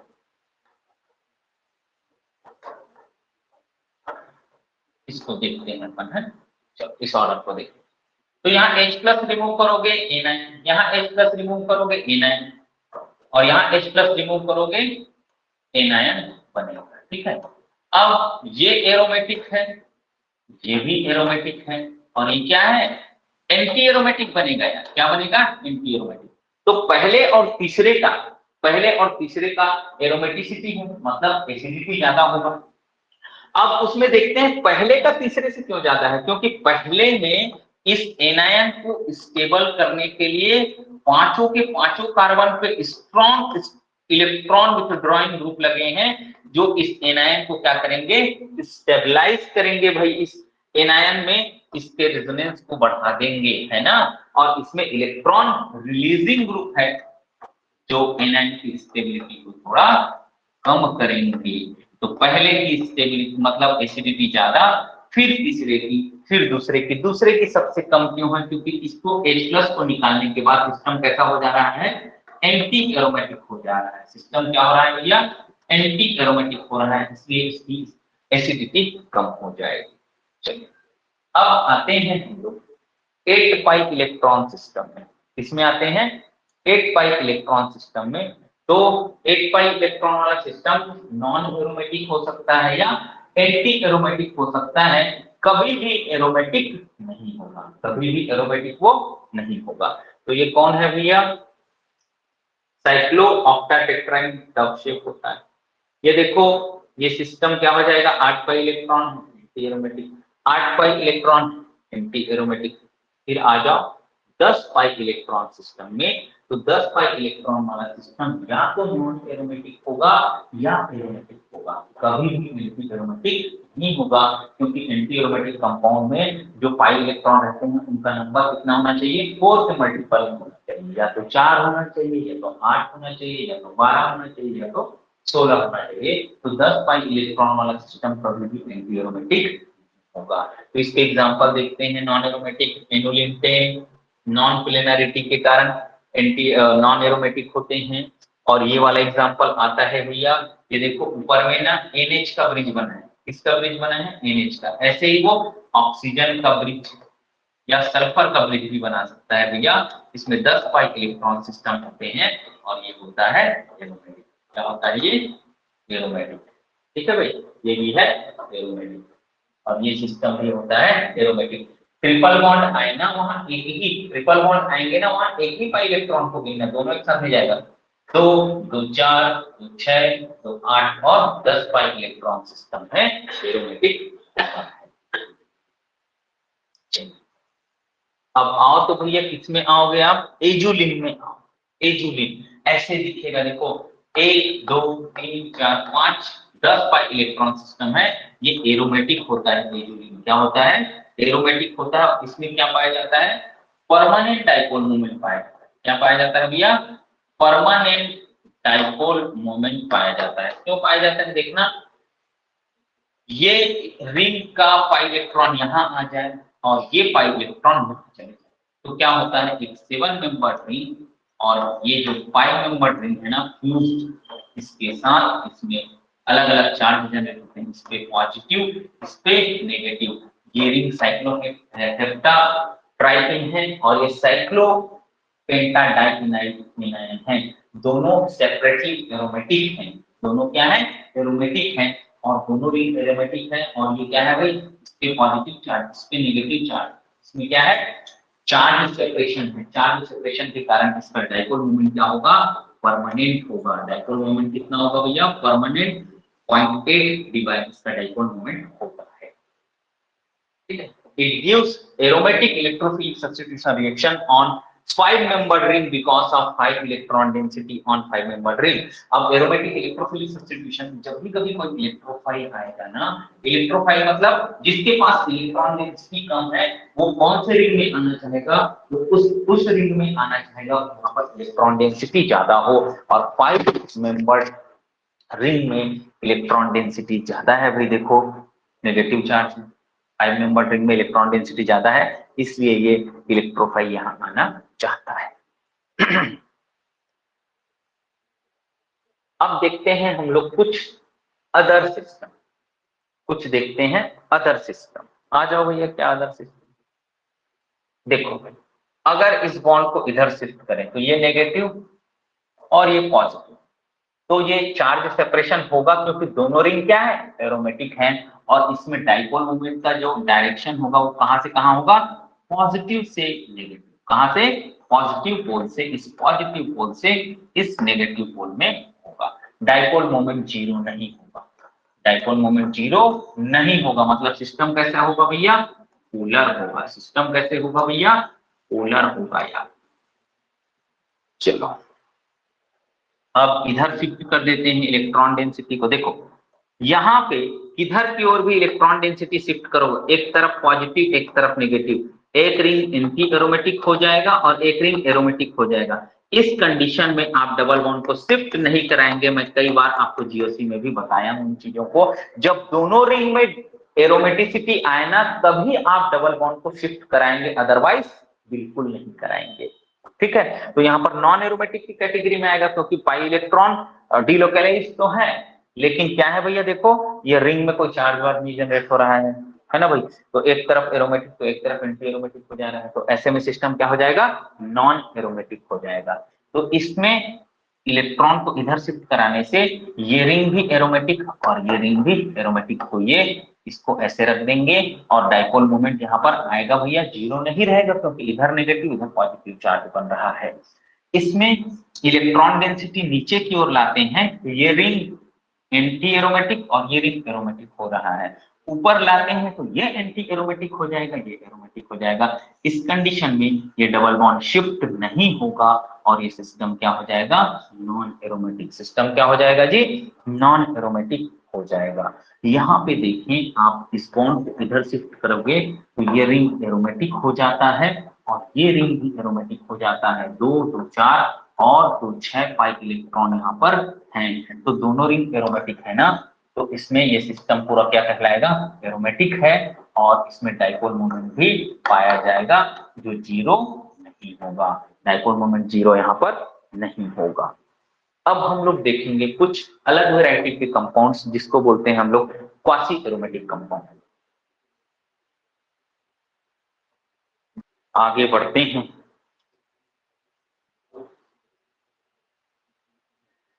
अब देखते हैं क्वासी एरोमेटिक कंपाउंड। तो क्वासी एरोमेटिक कंपाउंड्स क्या होते हैं, अगर कुछ कंपाउंड्स को आप कुछ रिएजेंट से रिएक्शन कराएं तो वो आयन पेयर के फॉर्म में एग्जिस्ट करके एरोमेटिसिटी शो करते हैं। बाबू को लगा। चलिए आते हैं भैया क्वासी एरोमेटिक कंपाउंड्स में। तो क्वासी एरोमेटिक कंपाउंड्स में क्या देखेंगे हम लोग कि ये जो कंपाउंड्स हैं, ये जो कंपाउंड्स हैं इलेक्ट्रोफाइल और न्यूक्लियोफाइल से रिएक्शन जब इसका होगा तो ये बॉन्ड ऑक्सीजन की इलेक्ट्रॉन नेगेटिविटी के कारण ऊपर की ओर शिफ्ट होगा। ऊपर की ओर शिफ्ट होगा तो ऊपर नेगेटिव और यहाँ पर पॉजिटिव चार्ज आएगा। नेगेटिव चार्ज ऊपर जा रहा है मतलब इलेक्ट्रोफाइल पॉजिटिवली चार्ज रहता है, ये ऊपर की ओर जाएगा और न्यूक्लियोफाइल यहाँ पर आयन पेयर के फॉर्म में जुड़ेगा। ऐसे कंपाउंड्स को हम लोग बोलते हैं क्वासी एरोमेटिक कंपाउंड। और यहाँ पर ये बोला जाता है कि यहाँ का बॉन्ड तो कोवेलेंट हो सकता है लेकिन यहाँ का बॉन्ड क्या रहता है, आयन पेयर के फॉर्म में रहता है टू मेंटेन एरोमेटिसिटी। ऐसे कंपाउंड्स को भी हम लोग बोलते हैं क्या, क्वासी एरोमेटिक कंपाउंड्स। चलिए तो HBr का रिएक्शन जब यहाँ से होगा, ट्रोपोन है ये, इसको बोलते हैं ट्रोपोन।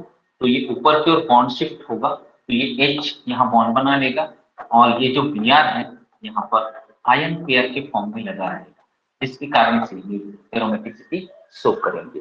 ऐसे ही ये कंपाउंड्स भी हैं सेम HBr के रिएक्शन के साथ ही और HClO4 के साथ। तो ये H ऊपर चला जाएगा, H ऊपर चला जाएगा और ये जो ClO4 है ना, ये ClO4 जो है क्या करेगा, यहाँ पर पॉजिटिव और ये ClO4 माइनस ये आयन पेयर के फॉर्म में रहेगा। अब एक इंपॉर्टेंट कॉन्सेप्ट हम लोग पढ़ने वाले हैं, हैलोजन एक्सेप्टर। क्या पढ़ने वाले हैं, हैलोजन एक्सेप्टर। तो हैलोजन एक्सेप्टर तो एक लाइन में आपको कॉन्सेप्ट सिखा रहा हूं। अगर हैलोजन के निकलने से सिस्टम क्या हो जाए, एरोमेटिक। सिस्टम क्या हो जाए भैया, एरोमेटिक। तो उस हैलोजन को आप निकाल देना उस सिस्टम। और हैलोजन एक्सेप्टर कौन होते हैं, हैलोजन एक्सेप्टर लुईस एसिड्स होते हैं या प्रेसिपिटेटिंग एजेंट्स होते हैं। देखो जैसे कि Ag+, सिल्वर का कोई सॉल्ट ले लिया, सिल्वर नाइट्रेट, जैसे कि silver nitrate SbX5 Lewis acid, mercury के सॉल्ट Hg+ या Hg2+ के फॉर्म में, या एल्यूमिनियम का हाइलाइड ले लें, है ना, ये भी लुईस एसिड है। तो जनरली हम लोग यूज करते हैं लुईस एसिड। ये हैलोजन F को एक्सेप्ट करेगा F- के फॉर्म में। तो यहाँ क्या आ जाएगा जी, प्लस चार्ज आ जाएगा, प्लस चार्ज आ जाएगा। सिस्टम क्या हो जाएगा, एरोमेटिक। सिस्टम क्या हो जाएगा भैया, एरोमेटिक। मतलब इस कंडीशन में हैलोजन बाहर जाएगा, इस कंडीशन में भी हैलोजन बाहर जाएगा, इस कंडीशन में हैलोजन बाहर नहीं जाएगा। क्यों नहीं जाएगा, क्योंकि हैलोजन के बाहर जाने से सिस्टम एंटी एरोमेटिक कैटायन बना रहा है, इसलिए प्रेसिपिटेशन आपको नहीं मिलेगा, हैलोजन बाहर नहीं जाएगा, रिएक्शन नहीं होगा। आगे आ जाएं, आगे आ जाएं भैया। चलो यहां बाहर भेजते हैं, पॉजिटिव चार्ज आ रहा है, सिस्टम एरोमेटिक है, बिल्कुल रिएक्शन होगा। यहां बाहर भेजो, पॉजिटिव चार्ज आएगा, सिस्टम एरोमेटिक है, रिएक्शन होगा। चलो तो आपको हैलोजन को बाहर भेजना है और बनने वाले कैटायन को आप लोग चेक कर लीजिएगा कि वो एरोमेटिक है या नहीं है। अगर वो एरोमेटिक है तो उसको बाहर भेज देना, that means reaction will be feasible, मतलब रिएक्शन पॉसिबल है, होगा। अगर वो कैटायन क्या है, एरोमेटिक नहीं है, तो रिएक्शन फिजिबल नहीं होगा, बोल देंगे ये रिएक्शन पॉसिबल नहीं है due to the formation of unstable carbocation in the compound. ठीक, आगे आएंगे, which of the following compound is aromatic, non aromatic and anti aromatic, पूछ रहा है भैया। चलो यार देख लो यार, बना लो यार, चलो आ जाओ। ये देखो ये बॉन्ड ऊपर जाएगा भैया, यहाँ पॉजिटिव चार्ज, तो क्या बोलेंगे ये एरोमेटिक है, 2 पाई इलेक्ट्रॉन सिस्टम है यहाँ। चलो इधर देखो 1 2 3 4 5 6 12 पाई इलेक्ट्रॉन है, एंटी एरोमेटिक हो जाएगा। देखो यहाँ पर 1 2 3 4 5 6 12 पाई इलेक्ट्रॉन है, सिस्टम प्लेनर है, क्या हो जाएगा भैया एंटी एरोमेटिक, क्या हो जाएगा एंटी एरोमेटिक हो जाएगा। आगे आए भैया, एक मिनट रुकिएगा, चलो भैया डिस्टर्ब तो हमको कोई नहीं कर सकता, चलो आ जाओ। देखो भैया फटाफट, 1 2 3 4 5 6 7 मतलब 14 पाई इलेक्ट्रॉन, मतलब एरोमेटिक। 1 2 3 4 5 6 7 और दोनों जो ब्रिज है वो ऊपर की ओर लगा है, मतलब क्या हो जाएगा एरोमेटिक। इधर देखो, इधर 1 2 3 4 5 6 है ना, क्या हो जाएगा भैया 6 पाई इलेक्ट्रॉन, सिस्टम क्या हो जाएगा एरोमेटिक, सिस्टम क्या हो जाएगा एरोमेटिक, है ना। एरोमेटिक कैसे होगा, अरे ये ऐसे बॉन्ड बनेगा, ये ऐसे डबल बॉन्ड बनेगा, ये ऐसे डबल बॉन्ड बनेगा, इसको बोलते हैं हम लोग, ये क्या है बोराजीन, पढ़ेंगे इसको बोरान फैमिली में, ये क्या है बोराजीन, इसी को बोलते हैं हम लोग इनऑर्गेनिक बेंजीन, क्या बोलते हैं जी इनऑर्गेनिक बेंजीन। तो आपको ना वो मिसगाइड करने के लिए कभी कभी क्या देता है B3N3H6 ऐसे ऑप्शन में दे देता है, तो आप जान जाना भैया वो बोराजीन है, वो एरोमेटिक होता है। देखो यहाँ पर 1 2 3 4 5 5 दूनी 10 पाई इलेक्ट्रॉन, मतलब एरोमेटिक। 2 2 4 2 6 2 8 2 10 2 12 2 14 14 पाई इलेक्ट्रॉन, मतलब एरोमेटिक।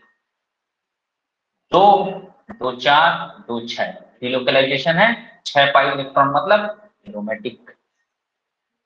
आगे आ जाइए, आगे आइए, 2 2 4 2 6 2 8 2 10 और 2 12 12 मतलब एंटी एरोमेटिक, 12 मतलब एंटी एरोमेटिक। ये जो आपको मेटलोसीन जितने मिलेंगे, क्या मिलेंगे मेटलोसीन जितने मिलेंगे, वो सारे के सारे कैसे होंगे एरोमेटिक, सारे के सारे कैसे मिलेंगे आपको एरोमेटिक मिलेंगे। ये भी एरोमेटिक है, ये भी एरोमेटिक है, ये देखो ये भी एरोमेटिक है, ये रिंग। चलो ये यहाँ पर कुछ इनऑर्गेनिक के कॉन्सेप्ट आ गए हैं, आपको बताया था मैं ऑर्गेनो में, फिर भी बता देता हूँ। आयनिक मेथड क्या होता है, जितना इलेक्ट्रॉन देता है उतना जोड़ते हैं। जब न्यूट्रल एटम मेथड कितना होता है, जितना चार्ज होता है हम उतना इलेक्ट्रॉन देते हैं, इसको पहले मैंने बता दिया। तो इसमें क्या होता है जी, ये ना 4 इलेक्ट्रॉन देता है क्योंकि इसका हेप्टेसिटी 4 है। न्यूट्रल एटम मेथड या 4 प्लस आयरन के वैलेंस शेल में कितने इलेक्ट्रॉन है भैया 8 है, प्लस 6 क्या हो जाएगा 8 और 4 12 और 6 18 18 इलेक्ट्रॉन को फॉलो कर रहा है। कैसे किया, ये ईटा 4 से इलेक्ट्रॉन दे रहा है ना, तो 4 इलेक्ट्रॉन देगा। 4 और 8 वैलेंस इलेक्ट्रॉन है किसके आयरन के, 8 और 4 12 और 6 इलेक्ट्रॉन कौन देगा कार्बोनाइट, टोटल कितने इलेक्ट्रॉन हो जाएंगे 18, है ना। ऐसे ही आप अगर देखें, इसको मैं करूं किस मेथड से, किस मेथड से करूं आयनिक मेथड से। तो आयनिक मेथड में ना ये जो लिगेंड लगा है जी, ये लिगेंड ऐसा है, लिगेंड कैसा है भैया ऐसा लिगेंड है, मतलब 6 पाई इलेक्ट्रॉन, कितने इलेक्ट्रॉन देगा 6, और आयरन का ऑक्सीडेशन स्टेट यहाँ -2 है ना, तो आयरन कितना चार्ज आ जाएगा उस पर +2 मतलब उसके 2 वैलेंस इलेक्ट्रॉन निकल गए हैं बाहर 8 में से। आयनिक मेथड में हम ऑक्सीडेशन स्टेट निकाल के हम लोग इलेक्ट्रॉन गिनते हैं, तो 2 इलेक्ट्रॉन ये बाहर निकाल दिया। चलो तो आ जाओ भैया, अब ये 6 इलेक्ट्रॉन कौन देगा? कार्बोनाइल देगा। तो भी ये एक्टिन इलेक्ट्रॉन रूल को फॉलो कर रहा है। इसको फॉलो कर रहा है, एक्टिन इलेक्ट्रॉन रूल को फॉलो कर रहा है। अब इसमें एक मजेदार चीज बताता हूं। इसमें एक मजेदार चीज क्या है उसको सुनिएगा ध्यान से, मैं आप लोगों को बता रहा हूं। एमएससी टाइम में क्वेश्चन आता था भैया कि ना साइक्लोब्यूटाडाइइन स्क्वायर बना दिए। देखो साइक्लोब्यूटाडाइइन क्या है? ये कंपाउंड एंटी एरोमेटिक होता है। क्या होता है? एंटी एरोमेटिक होता है, लेकिन जब इसको आयरन और कार्बोनाइल से रिएक्शन कराते हैं, कैसे कराते हैं? रिएक्शन कराते हैं, तो ये जो कंपाउंड होता है ना, इस कंपाउंड में ये जो रिंग है ना जी, वो एरोमेटिसिटी शो करता है। जस्टिफाई द स्टेटमेंट, ऐसे क्वेश्चन आता था हम लोग एमएससी में, आप लोग भी पढ़ रहे होंगे ऑर्गेनो में सेकंड सेम में, एमएससी सेकंड सेम में क्या क्वेश्चन आता था कि जो ये जो साइक्लोब्यूटाडाइइन है ना, ये रिंग एंटी एरोमेटिक होता है, लेकिन कॉम्प्लेक्सेशन के बाद आयरन और कार्बोनाइल लिगेंड से कॉम्प्लेक्सेशन के बाद ये रिंग एरोमेटिसिटी शो करता है। क्यों? तो होता क्या है भैया, बहुत मजेदार चीज है, देखेंगे यहाँ पर ना, ये जो है ना, ये इलेक्ट्रॉन यहाँ चले जाता है, ये इलेक्ट्रॉन यहाँ चले जाएगा तो कैसे दिखेगा भैया? ये नेगेटिव चार्ज और ये पॉजिटिव चार्ज हो जाएगा यार। अब आयरन ना 2 इलेक्ट्रॉन देता है। कितना इलेक्ट्रॉन देगा भैया? आयरन 2 इलेक्ट्रॉन देगा और +2 चार्ज में कन्वर्ट हो जाएगा। तो ये 2 इलेक्ट्रॉन देगा, क्या हो जाएगा? ये पॉजिटिव चार्ज जो है नेगेटिव में बदल जाएगा भैया। अब आयरन इससे जुड़ गया, आयरन इससे जुड़ गया, मतलब यहाँ 2 नेगेटिव चार्ज है, आयरन पे 2 पॉजिटिव चार्ज है। तो आयरन ने अपना 2 इलेक्ट्रॉन इसको दिया है और रिंग को क्या कर दिया है? एंटी एरोमेटिक, मतलब एंटी एरोमेटिक से क्या कर दिया है उसने? एरोमेटिक कर दिया है, इलेक्ट्रॉन डोनेट कर दिए। तो ये इसका कहानी होता है इसमें कि रिंग एंटी एरोमेटिक से एरोमेटिक कैसे हुआ है, वो आयरन से 2 इलेक्ट्रॉन लेके अपने चार्ज को इनहेंस किया है और सिस्टम अब साइक्लोब्यूटाडाइइन से डाइएनाइन में बदल गया है। साइक्लोब्यूटाडाइएनाइन में अब रिंग क्या हो गया है? एरोमेटिक हो गया है। तो ये आपको थ्योरेटिकल क्वेश्चन में भी ऐसे आ सकते हैं कि यहाँ पर साइक्लोब्यूटाडाइइन जो है एंटी एरोमेटिक से एरोमेटिक कैसे हुआ? तो आप बोलेंगे आयरन ने उसको इलेक्ट्रॉन डोनेट करके डाइएनाइन में कन्वर्ट कर दिया है उस कंपाउंड में, इसलिए रिंग एरोमेटिक हो गया है, वो एरोमेटिसिटी शो कर रहा है। चलो आ जाओ भैया, मीसोआयनिक कंपाउंड। मीसोआयनिक कंपाउंड मतलब कुछ ऐसे कंपाउंड है जो आयन के फॉर्म में रहते हैं, जैसे कि एन-फेनिलसिडनोन। तो देखो यहाँ पर एक मतलब 2 2 4 और 2 6 पाई इलेक्ट्रॉन है भाई, और ये कैसा है कंपाउंड? एरोमेटिक। कैसा कंपाउंड है? एरोमेटिक। और ये इस कंडीशन में आपको दे दे तो आप कंफ्यूज मत होना, ये रेयरेस्ट ऑफ रेयर कंपाउंड है। तो याद रखना भैया ये एन-फेनिलसिडनोन है और ये होता है क्या भैया? एरोमेटिक। ये क्या होता है? एरोमेटिक होता है। ठीक है भाई, एरोमेटिक ये होता है। चलो आगे आ जाओ भैया, आगे आ जाओ। कुछ भी नहीं है यार, है ना, ज्यादा आप जितना पढ़ाया जा रहा है उतने को करिए, पुराने क्लासेस को भी देखते जाइए, वीडियोस हैं सारे, फर्स्ट पेपर को भी पढ़िए। सेट 2 बार होगा बोल रहे हैं, नवंबर में भी सेट होगा, ऐसा बोल रहे हैं भाई, अब कंफर्म नहीं बोल सकता मैं। चलो एनिलेशन इफेक्ट, ये जो स्पेलिंग लिखा है ना वो गलत लिखा है। सबसे पहले मैं ही लिखा हूं, मेरी कॉपी, लेकिन गलत है तो है। ठीक, एनिलेशन नहीं होता है, एनिलिंग मतलब होता है भैया गर्म करके ठंडा करना। एनुलेशन होता है, क्या होता है? एनुलेशन। ऐसे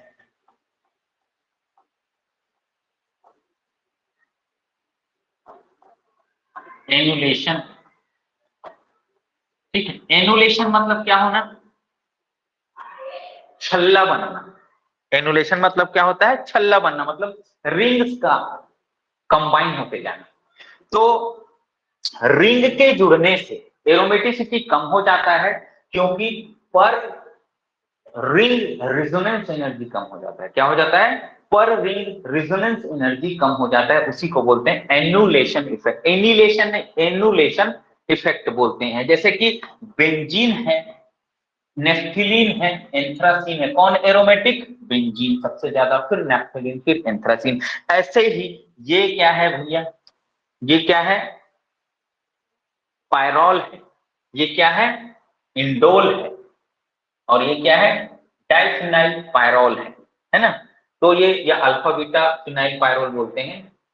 तो यहाँ पर देखो ये पायरॉल है, ये इंडोल है, और ये एक सिस्टम है। इसमें नंबर ऑफ रिंग जो है, नंबर ऑफ रिंग क्या हो रहे हैं, बढ़ रहे हैं, तो एरोमेटिसिटी क्या हो जाएगा भैया, कम हो जाएगा।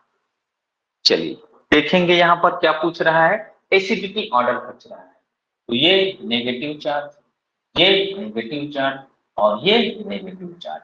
तो यहाँ पर हम एरोमेटिसिटी का ऑर्डर देखेंगे, तो ये सबसे ज्यादा एरोमेटिक, फिर ये तो एरोमेटिसिटी का ऑर्डर, एसिडिटी का ऑर्डर क्या हो जाएगा, 1 2 3, क्या हो जाएगा 1 2 3, क्या हो जाएगा भैया इसका एसिडिटी का ऑर्डर, क्योंकि एरोमेटिसिटी का ऑर्डर 1 2 3 आ रहा है। और ये एरोमेटिसिटी इधर से इधर जाने पर डिक्रीज क्यों हो रहा है, क्यों हो रहा है भैया, due to annulation effect, due to annulation effect.